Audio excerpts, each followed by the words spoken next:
ಸ್ನಾನ ಮುಗಿಸ್ಕೊಂಡು ಬಂದ ಪ್ರಶಾಂತ್ ಗಂಟೆ ನೋಡಿದಾಗ 9:30 ಆಗಿತ್ತು.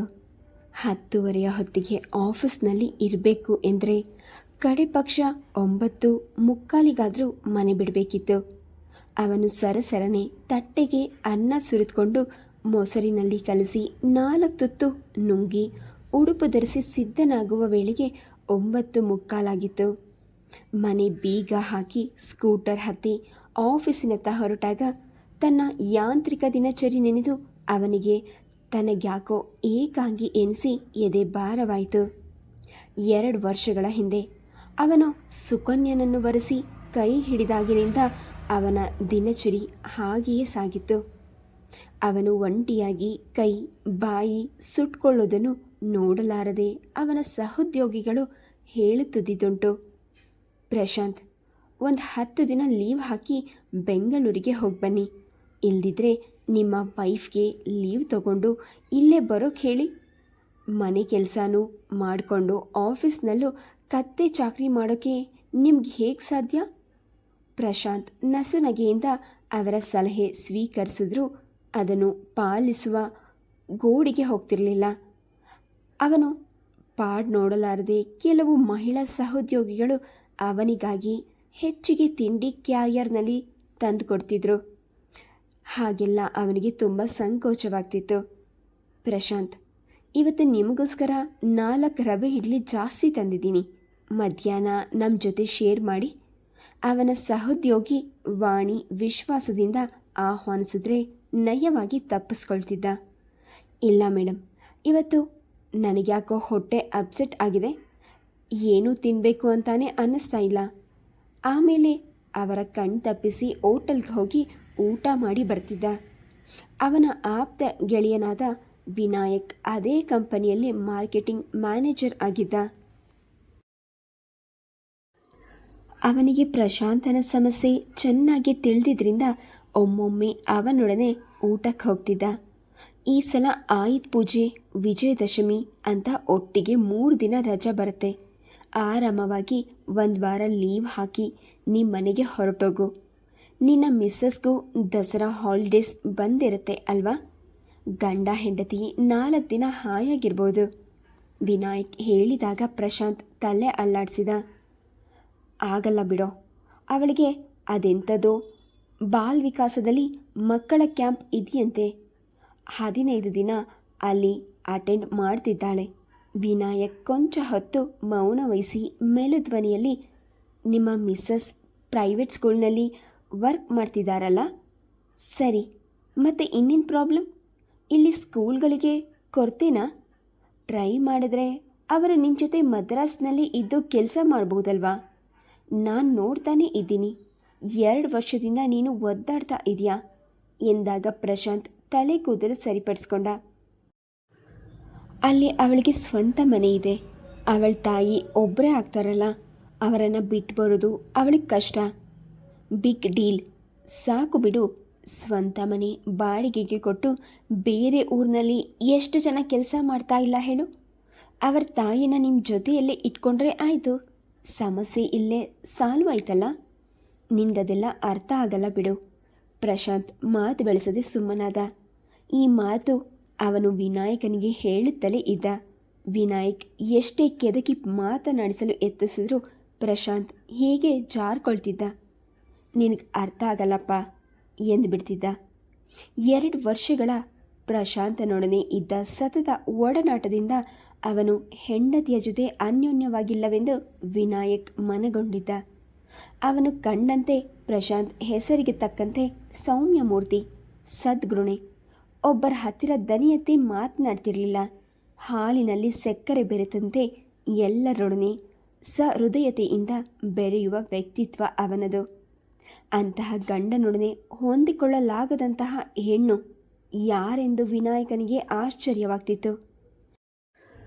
ಪ್ರಶಾಂತ್ ಮಾತ್ರ ತನ್ನ ಭಾವನೆಗಳನ್ನು ಯಾರ ಬಳಿಯೂ ಹೇಳಿಕೊಳ್ಳುವ ಸ್ವಭಾವದವನಾಗಿರಲಿಲ್ಲ. ಪ್ರಶಾಂತ್ ಆಫೀಸಿನ ಕೆಲಸ ಮುಗಿಸಿ ಮನೆಗೆ ಸೇರುವ ವೇಳೆ ಪ್ರತಿದಿನ 7 ಗಂಟೆ ಆಗ್ತಿತ್ತು. ಬೆಳಗಿನಿಂದ ದಣಿದು ಬಂದವನಿಗೆ ಕಾಫಿ ಅಥವಾ ಅಡಿಗೆ ಮಾಡಿಕೊಳ್ಳಲು ಬೇಸರವಾಗ್ತಿತ್ತು. ಒಮ್ಮೊಮ್ಮೆ ಬೆಳಗ್ಗೆ ಮಾಡಿಟ್ಟಿದ್ದ ಅನ್ನವನ್ನೇ ತಿಂದು ಮಲಗಿಬಿಡ್ತಿದ್ದ. ಅವನು ಕೈಕಾಲು ತೊಳೆದು ಬಂದವನೇ ತಾನಾಗೆ ಬಂದಿದ್ದ ಅಂಚೆಯ ಮೇಲೆ ಕಣ್ಣಾಡಿಸಿದ. ಒಂದು LIC ಪಾಲಿಸಿಯ ಕಾಗದ, ಇನ್ನೊಂದು ವೈಜ್ಞಾನಿಕ ಪತ್ರಿಕೆಯ ಸಬ್ಸ್ಕ್ರಿಪ್ಷನ್. ಸುಕನ್ಯಾ 4 ಸಾಲು ಪತ್ರ ಬರೆಯುವ ತೊಂದರೆ ತೆಗೆದುಕೊಂಡವಳೇ ಅಲ್ಲ. ಕೊನೆಯಲ್ಲಿ ತಾಯಿ ತನಗಾಗಿ ಬರೆದ ಪತ್ರ ಒಡೆದು ಮಾಮೂಲು ದಾಟಿಯ ತನ್ನ ಯೋಗಕ್ಷೇಮದ ಪತ್ರದಲ್ಲಿ ನಿರಾಸಕ್ತಿಯಿಂದ ಕಣ್ಣಾಡಿಸಿ ಅದನ್ನು ಅತ್ತ ಎಸೆದು ಹಾಸಿಗೆಯಲ್ಲಿ ಮೈ ಚೆಲ್ಲಿ ಮಲಗಿದ. ಪ್ರಸನ್ನ ಪ್ರಮೋದರ ನಡುವೆ ಜನಿಸಿದ ಪ್ರಶಾಂತ್ ಚಿಕ್ಕಂದಿನಿಂದ ಹೆತ್ತವರ ಕೈಗುಸಾಗಿ ಯಾವ ಹಠ, ಅಳು, ಗಲಾಟೆ ಇಲ್ಲದೆ ಬೆಳೆದಿದ್ದ. ದೊಡ್ಡವನಾದ ಪ್ರಸನ್ನ ಬಹಳ ತುಂಟನಾದ್ದರಿಂದ ಅವನ ಚೇಷ್ಟೆಗೆ ಪ್ರಶಾಂತನೇ ಬಲಿಯಾಗ್ತಿದ್ದ ಸಂದರ್ಭಗಳು ಹೆಚ್ಚು. ಪ್ರಮೋದ್ ಕಿರಿಯವನಾದ್ದರಿಂದ ಅವನು ತಂದೆ ತಾಯಿಯರಿಂದ ಯಾವಾಗಲೂ ರಕ್ಷಿಸಲ್ಪಡ್ತಿದ್ದ. ಮೀಸೆ ಮೂಡಿ ದನಿ ಒಡೆದು ಮೇಲೆ ಪ್ರಶಾಂತನ ಸ್ವಭಾವ ಹಾಗೆಯೇ ಬೆಳೆದು ಬಂದಿತ್ತು. ಯಾವಾಗಲೂ ನಗು ನಗುತ್ತಾ, ಎಂತಹ ಕಠಿಣ ಪರಿಸ್ಥಿತಿಯನ್ನಾದರೂ ಎದುರಿಸುತ್ತಾ, ಎಂತಹ ಸ್ವಭಾವದ ವ್ಯಕ್ತಿಗಳನ್ನಾದರೂ ಹೊಂದಿಕೊಳ್ಳುವ ಸ್ವಭಾವವನ್ನು ಮೈಗೂಡಿಸಿಕೊಂಡಿದ್ದ. ಹೀಗಾಗಿ ಎಲ್ಲರಿಗೂ ಅವನು ಅಚ್ಚುಮೆಚ್ಚು. ಪ್ರಸನ್ನ BE ಮುಗಿಸಿ ಕಂಪ್ಯೂಟರ್ ಇಂಜಿನಿಯರಿಂಗ್ನಲ್ಲಿ MS ಮಾಡಲು ಅಮೇರಿಕಾಗೆ ತೆರಳಿದವನು ಅಲ್ಲೇ ಭಾರತೀಯಳಾಗಿದ್ದ ಇಂಜಿನಿಯರ್ ರಜನಿಯನ್ನು ವಿವಾಹವಾಗಿ USAನಲ್ಲೇ ನೆಲೆಸಲ್ಪಟ್ಟಿದ್ದ. ಪ್ರಶಾಂತ್ BSc ಮುಗಿಸಿ MBA ಮಾಡಿಕೊಂಡಿದ್ದರಿಂದ ಅವನಿಗೆ ಮದರಾಸಿನಲ್ಲಿದ್ದ ಹಿಂದೂಸ್ತಾನ್ ಪೆಟ್ರೋಲಿಯಂ ಸಂಸ್ಥೆಯೊಂದರಲ್ಲಿ ಚೀಫ್ ಪರ್ಸನಲ್ ಮ್ಯಾನೇಜರ್ ಆಗಿ ಕೆಲಸ ಸಿಕ್ಕಿತು. ಪ್ರಶಾಂತನಿಗೆ ಚಿಕ್ಕ ವಯಸ್ಸಿನಿಂದಲೂ ಧೂಳು ಹೊಗೆ ಎಂದರೆ ಅಲರ್ಜಿ. ಬೆಂಗಳೂರಿನ ಹವಾಗಿಂತ ಅವನಿಗೆ ಮದ್ರಾಸಿನ ವಾತಾವರಣ ಜಾಸ್ತಿ ಹೊಂದಿಕೆಯಾಗಿತ್ತು. ಮದ್ರಾಸಿನ ಕೆಲಸ ನಿರಾಕರಿಸದೆ ಅಲ್ಲೇ ಮನೆ ಮಾಡಿಕೊಂಡಿದ್ದ ಪ್ರಮೋದ್ ತಂದೆ ತಾಯಿಗೆ ಮುದ್ದಿನ ಮಗನಾದ್ದರಿಂದ ಅವನನ್ನು ಪರ ಊರಿಗೆ ಕಳುಹಿಸಲು ಒಪ್ಪಿರಲಿಲ್ಲ. ಅವನು ಬೆಂಗಳೂರಿನಲ್ಲೇ BE ಕೊನೆಯ ವರ್ಷ ಓದ್ತಿದ್ದ. ಪ್ರಶಾಂತ್ ಒಂಟಿಯಾಗಿ ಬೇರೆ ಊರಿನಲ್ಲಿ ಇರೋದು ಗೌರಮ್ಮನವರಿಗೆ ಇಷ್ಟವೇ ಇರಲಿಲ್ಲ. ನಮ್ಮ ಪ್ರಶಾಂತಿಗೆ ಒಂದು ಹೆಣ್ಣು ನೋಡ್ರಿ, ಅವನೊಬ್ಬನೇ ಕೈ ಬಾಯಿ ಸುಟ್ಕೊಂಡು ಇರ್ತಾನೆ. ಮೊದಲಿನಿಂದಲೂ ಅವನು ಹಾಗೆ ಬೆಳೆದ್ಬಿಟ್ಟ. ತನ್ನ ಕಷ್ಟ ತೊಂದರೆ ಯಾರ ಹತ್ರನೂ ಹೇಳ್ಕೊಳ್ಳಲ್ಲ. ಹೆಂಡತಿ ಬಂದರೆ ಅವಳ ಹತ್ರನಾದರೂ ಚೆನ್ನಾಗಿ ಹೊಂದ್ಕೊಳ್ತಾನೆ. ರಾಮಚಂದ್ರನವರಿಗೂ ಅದೇ ಚಿಂತೆಯಾಗಿತ್ತು. ಗೌರಿ ಗಣೇಶ ಹಬ್ಬಕ್ಕೆಂದು ಮನೆಗೆ ಬಂದ ಪ್ರಶಾಂತನನ್ನು ಕೇಳಿದರು, ಏನಯ್ಯ ಶಾಂತು, ಇನ್ನು ಎಷ್ಟು ದಿನ ಬ್ರಹ್ಮಚಾರಿಯಾಗಿ ಇರ್ತೀಯಾ? ನಮ್ಮ ದೂರದ ನೆಂಟರು ಸುಶೀಲಮ್ಮ ಅಂತ ಇದ್ದರು. ಅವರ ಕಡೆ ಸುಕನ್ಯಾ ಅಂತ ಹುಡುಗಿ ಇದ್ದಾಳಂತೆ. BSc B.Ed ಮಾಡಿಕೊಂಡು ಟೀಚರಾಗಿ ಕೆಲಸ ಮಾಡ್ತಿದ್ದಾಳೆ. ಒಬ್ಬಳೇ ಮಗಳು, ತಂದೆ ಇಲ್ಲ, ತಾಯಿ ಜೊತೆ ಇದ್ದಾಳೆ. ಹನುಮಂತನಗರದಲ್ಲಿ ಸ್ವಂತ ಮನೆ ಇದೆಯಂತೆ. ನೋಡೋಕೆ ತುಂಬ ಲಕ್ಷಣವಾಗಿದ್ದಾಳೆ ಅಂತ ನನ್ನ ಫ್ರೆಂಡ್ ಶ್ಯಾಮಣ್ಣ ಹೇಳಿದ್ದಾನೆ. ಗೋತ್ರ ಜಾತಕ ಎಲ್ಲ ಸರಿಯಾಗಿದೆ. ಹಬ್ಬ ಕಳೆದ ಮೇಲೆ ಒಂದು ಒಳ್ಳೆ ದಿನ ನೋಡಿ ಹುಡುಗಿನ ಕರೆಸ್ಬೇಕು ಅಂತಿದ್ದೀನಿ. ಏನಂತೀಯ? ಪ್ರಶಾಂತ್ ತಂದೆಯ ದೂರಾಲೋಚನೆ ಕಂಡು ನಸುನಕ್ಕ. ಹುಡುಗಿ ಬಗ್ಗೆ ಡೀಟೇಲ್ಸ್ ತಿಳ್ಕೊಂಡು ಜಾತಕ ಎಲ್ಲ ವಿಚಾರಿಸಿ ಈಗ ನನ್ನನ್ನೇನು ಕೇಳ್ತಿದ್ದೀರಪ್ಪ? ಹುಡುಗಿ ನಿಮಗೆ ಒಪ್ಪಿಗೆಯಾಗಿದ್ದರೆ ಸರಿ. ಬರೀ ನಮಗಿಷ್ಟವಾದರೆ ಸಾಕೇನೋ? ನಾಳೆ ನೀನೇ ತಾನೇ ಅವಳ ಜೊತೆ ಸಂಸಾರ ಮಾಡಬೇಕಾಗಿರೋದು. ಗೌರಮ್ಮ ಅವನಿಗೆ ಕಾಫಿ ಕೊಡುತ್ತಾ ದನಿಗೂಡಿಸಿದ್ರು. ನೀನು ಒಂದ್ಸಲ ಅವಳನ್ನು ನೋಡಿಬಿಡು. ಒಬ್ಬಳೇ ಮಗಳು, ಒಳ್ಳೆ ಮನೆತನದ ಹುಡುಗಿ. ಪ್ರಶಾಂತ್ ಮಾತನಾಡಲಿಲ್ಲ. ಅವನ ಕೆಲಸ ಮಾಡುವ ಕಚೇರಿಯಲ್ಲಿ ಚಲುವೆಯಾದ ಹುಡುಗಿಯರು ತುಂಬಿದ್ರು. ಅವನು ಅವರ್ಯಾರೊಡನೆಯೂ ಹೆಚ್ಚಾಗಿ ಬೆರೆಯುತ್ತಿರಲಿಲ್ಲ. ತಂದೆ ತಾಯಿಯೊಡನೆ ಸಂಪ್ರದಾಯಸ್ಥನಾಗಿ ಬೆಳೆದವನಿಗೆ ತನ್ನ ಹೆತ್ತವರೇ ಸೊಸೆಯನ್ನು ಆರಿಸಲಿ ಎಂಬ ಅಭಿಪ್ರಾಯವಿತ್ತು. ಹೆಣ್ಗಳೆಂದರೆ ಹಲ್ಕೆರೆಯುವ ಸ್ವಭಾವವು ಅವನದಲ್ಲ. ಜೀವನದಲ್ಲಿ ಪ್ರಶಾಂತ್ ಮೊದಲ ಬಾರಿಗೆ ಮೆಚ್ಚಿದ ಹೆಣ್ಣು ಸುಕನ್ಯಾ. ವಧು ಪರೀಕ್ಷೆಗೆಂದು ಅತೀರ್ವ ಆಸಕ್ತಿಯಿಂದ ಅಲಂಕರಿಸಿಕೊಂಡಿದ್ದ ಸುಕನ್ಯಾಳ ಚೆಲುವು ಅವನನ್ನು ಪ್ರಥಮ ನೋಟದಲ್ಲೇ ಸೆಳೆದಿತ್ತು. ಹಾಲು ಕೇಸರಿ ಬೆರೆಸಿದಂತಿದ್ದ ಮೈಬಣ್ಣ, ಮೀನಿನಾಕಾರದಲ್ಲಿ ಹೊಳೆಯುವ ಕಣ್ಗಳು, ಮಾಟವಾದ ದೇಹ ಸಿರಿ, ನೀಲ ಜಡೆಯ ಸೊಬಗಿಯನ್ನು ನಿರಾಕರಿಸಲು ಅವನಿಗೆ ಸಾಧ್ಯವಾಗಲಿಲ್ಲ. ಸುಕನ್ಯಾಳ ತಾಯಿ ಸುಲೋಚನಾ 60 ಗಟ್ಟಿಮುಟ್ಟಿಯಾಗಿದ್ದರು. ಮಾತಿನಲ್ಲಿ ದರ್ಪ ಕಾಣ್ತಿದ್ದು. ನೋಡಿ, ನಾನು ಸ್ಪಷ್ಟವಾಗಿ ಮಾತನಾಡ್ತೀನಿ ಅಂತ ತಪ್ಪು ತಿಳ್ಕೊಬೇಡಿ. ಸುಕನ್ಯಾ ನನಗೆ ಒಬ್ಬಳೇ ಮಗಳು. ಅವಳು ಮದುವೆಯಾಗಿ ಬೇರೆ ಮನೆ ಸೇರಿದ್ರೆ ನಾನು ಈ ಇಳಿ ವಯಸ್ಸಿನಲ್ಲಿ ಒಂಟಿಯಾಗಿರಲಾರೆ. ಅದಕ್ಕೆ ನನ್ನ ಮಗಳನ್ನು ಮದುವೆ ಆಗೋನು ಮನೆ ಅಳಿಯನಾಗಿ ನಮ್ಮ ಜೊತೆ ಇರಬೇಕು. ಯಾವುದಕ್ಕೂ ಯೋಚಿಸಿ ಹೇಳಿ ಎಂದು ಖಡಾಖಂಡಿತವಾಗಿ ಹೇಳಿದಾಗ ಗೌರಮ್ಮ ಅವಕ್ಕಾಗಿ ಪತಿಯ ಕಡೆ ನೋಡಿದ್ರು.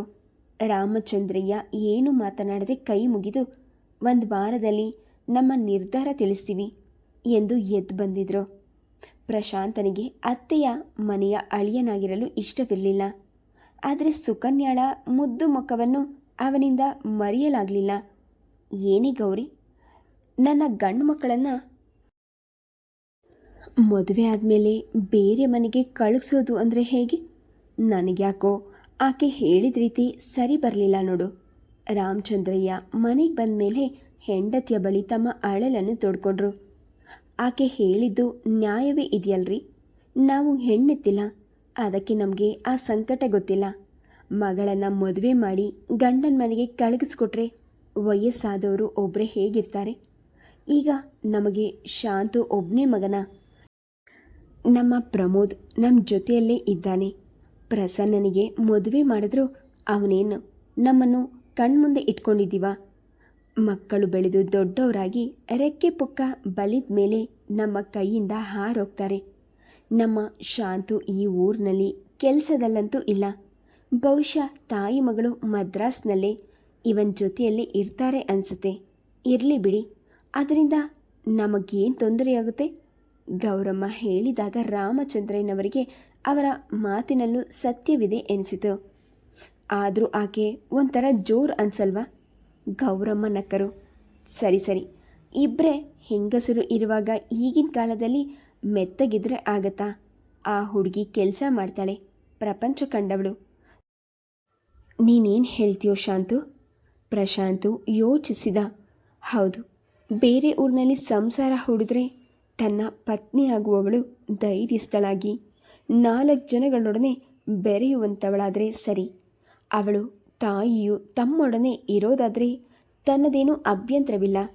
ತಮ್ಮ ಸಂಸಾರಕ್ಕೆ ಹಿರಿಯರ ನೆರವು ಇದ್ದರೆ ತಾವಿಬ್ಬರು ಯಾವ ಜವಾಬ್ದಾರಿ ಇಲ್ಲದೆ ಹಕ್ಕಿಯಂತೆ ಹಾರಾಡ್ಕೊಂಡಿರ್ಬೋದು. 1 ವಾರ ಮನೆಯವರೆಲ್ಲ ಸಮಾಲೋಚಿಸಿ ಸುಕನ್ಯಾಳೆ ಪ್ರಶಾಂತನಿಗೆ ತಕ್ಕ ವಧುವೆಂದು ನಿರ್ಣಯಿಸಿ ಒಪ್ಪಿಗೆ ಸೂಚಿಸಿದ್ರು. ನಿಶ್ಚಯವಾದ 1.5 ತಿಂಗಳಲ್ಲಿ ವಿವಾಹವು ನೆರವೇರಿತು. ಮದುವೆಯ ಮಂಟಪದಲ್ಲೇ ಸುಲೋಚನರ ವರ್ತನೆ ಎಲ್ಲರಿಗೂ ಬೇಸರ ತಂದಿತು. ನನ್ನ ಮಗಳಿಗೆ ನಿಮ್ಮ ಕಡೆಯಿಂದ ಎಷ್ಟು ಸೀರೆ ಇಟ್ಟಿದ್ದೀರಿ? ಏನೇನು ಒಡವೆ ಹಾಕಿದ್ದೀರಿ? ನಿಮ್ಮ ದೊಡ್ಡ ಸೊಸೆ ಫಾರಿನ್ನಲ್ಲಿ ಇದ್ದಾಳಂತೆ, ಅವಳಿಗೇನಾದರೂ ಜಾಸ್ತಿ ಮಾಡಿದ್ರೇನೋ? ನನ್ನ ಮಗಳು ಏನು ಕಡಿಮೆ ಇಲ್ಲಮ್ಮ, ತಿಂಗಳಿಗೆ 4,000 ರೂಪಾಯಿ ಸಂಪಾದಿಸ್ತಾಳೆ ಎನ್ನುತ್ತಲೇ ಸೊಸೆಗೆಂದು ಇಟ್ಟಿದ್ದ 2 ಎಳೆ ಕರಿಮಣಿ ಸರ, 1 ಜೊತೆ ಓಲೆ, ಬಳೆಯನ್ನು ಕಂಡು ಮೂಗು ಮುರಿದ್ರು. ಅಯ್ಯೋ, ಇಷ್ಟೇನಾ? ಸೀರೆಗಳು ಸುಮಾರಾಗಿವೆ, ಎಲ್ಲ ಸಣ್ಣಂಚಿನ ಸೀರೆಗಳು. ಏನ್ರಿ ಇದು? ಈ ಬೀಗ್ತಿದೆ ರಂಪಾಟ ಜಾಸ್ತಿ ಆಗಿದೆಯಲ್ಲ. ನಮ್ಮ ಶಾಂತು ಇಂಥ ಘಟವಾಣಿ ಕೈಯಲ್ಲಿ ಹೇಗ್ರಿ ಬಾಳ್ತಾನೆ? ಗೌರಮ್ಮ ಕಳವಳಗೊಂಡಾಗ ರಾಮಚಂದ್ರಯ್ಯ ಗಂಭೀರವಾಗಿ ಹೇಳಿದರು. ದೇವರ ಮೇಲೆ ಭಾರ ಹಾಕಿ ಮುಂದಿನ ಕೆಲಸ ನೋಡು ಗೌರಿ, ಎಲ್ಲ ಅವರವರ ಹಣೆಯಲ್ಲಿ ಬರದಾಗತ್ತೆ. ಇದ್ಯಾವುದರ ಪರಿವೇ ಇಲ್ಲದೆ ಪ್ರಶಾಂತ್ ನೂತನ ಹೆಂಡತಿಯ ಸಾನ್ನಿಧ್ಯದಲ್ಲಿ ಅತ್ಯಂತ ಸುಖಿಯಾಗಿ ಕುಳಿತಿದ್ದ. ಮೊದಲೇ ಚಲುವೆಯಾದ ಸುಕನ್ಯಾ ನವ ವಧುವಿನ ಅಲಂಕಾರದಲ್ಲಿ ಅದ್ವಿತೀಯಳಾಗಿ ಕಾಣ್ತಿದ್ಲು. ಪ್ರಮೋದ್ ಅಣ್ಣನ ಪ್ರಥಮ ರಾತ್ರಿಗೆಂದು ಗೆಳೆಯರ ಸಹಾಯದಿಂದ ಹೋಟೆಲ್ನಲ್ಲಿ ಸೂಟ್ ಬುಕ್ ಮಾಡಿದ್ದನ್ನು ತಿಳಿದು ಸುಲೋಚನಾ ಬಾಯಿ ಹಾಕಿ, ಅದೆಲ್ಲ ಏನೂ ಹಚ್ಕೊಳ್ಳೋದು ಬೇಡಪ್ಪ, ಅದಕ್ಕೆಷ್ಟು ಖರ್ಚಾಗಿದೆಯೋ ಅದೇ ದುಡ್ಡು ನನ್ನ ಕೈಯಲ್ಲಿ ಕೊಟ್ಬಿಟ್ರೆ ನಮ್ಮ ಮನೆಯಲ್ಲೇ ಎಲ್ಲ ಅರೇಂಜ್ ಮಾಡ್ತೀವಿ. ಪ್ರಶಾಂತನ ಕಡೆಯವರೆಲ್ಲ ತಬ್ಬಿಬ್ಬಾಗಿ ಮುಖ ನೋಡ್ಕೊಂಡಿದ್ರು. ಅವರಿಷ್ಟ, ಏನಾದರೂ ಮಾಡ್ಕೊಳ್ಳಿ, ಬಿಟ್ಬಿಡು. ರಾಮಚಂದ್ರಯ್ಯ ಪ್ರಮೋದನಿಗೆ ಕಟುವಾಗಿ ಹೇಳಿದಾಗ ಪ್ರಮೋದ್ ತನ್ನ ಯೋಜನೆಯನ್ನು ಕೈಬಿಟ್ಟ. ಹೆಣ್ಣನ್ನು ಮನೆ ತುಂಬಿಸ್ಕೊಂಡ್ಮೇಲೆ ಸುಕನ್ಯಾ ಒಂದು ದಿನವೂ ಅತ್ತೆಯ ಮನೆಯಲ್ಲಿ ನಿಲ್ಲದೆ ಗಂಡನನ್ನು ಹೊರಡಿಸ್ಕೊಂಡು ತನ್ನ ಮನೆಗೆ ಹೊರಡ್ಬಿಟ್ಟಿದ್ಲು. ತಂದೆ ತಾಯಿಗೆ ತುಂಬ ಅಸಮಾಧಾನವಾಗಿದೆ ಎಂದು ಪ್ರಶಾಂತನಿಗೆ ಅರಿವಾಗಿತ್ತು. ಇವತ್ತು ಒಂದಿನ ನಾವಿಬ್ಬರು ನಮ್ಮನೆಯಲ್ಲಿ ಇರ್ಬೋದಿತ್ತು. ಸುಕನ್ಯಾ ಅಪ್ಪ ಅಮ್ಮನಿಗೂ ತುಂಬ ಸಂತೋಷವಾಗುತ್ತೆ. ನಮ್ಮ ಅಮ್ಮನಿಗೆ ಬೇರೆಯವರ ಮನೆ ಸರಿ ಹೋಗಲ್ಲ ರೀ, ಅದಕ್ಕೆ ಇಲ್ಲಿಗೆ ಬಂದ್ಬಿಟ್ಟೆ. ಸುಕನ್ಯಾ ಅವನ ಎದೆಗೆ ಹೊರಗೆ ಮುದ್ದಾಗಿ ಹೇಳಿದಾಗ ಅವನಿಗೆ ಆಶ್ಚರ್ಯ ಆಯಿತು. ಒಂದು ರಾತ್ರಿ ಅವಳ ತಾಯಿ ಒಂಟಿಯಾಗಿ ಇಲ್ಲಿ ಇರಲಾರರೆ, ಇದು ವಿಪರೀತವಾಯಿತು. ಪರಾಲಂಬಿಯಾಗಲು ಒಂದು ಮಿತಿ ಬೇಡವೆ ಎನಿಸಿದ್ರೂ ಅವನು ಬಾಯಿ ಬಿಡಲಿಲ್ಲ.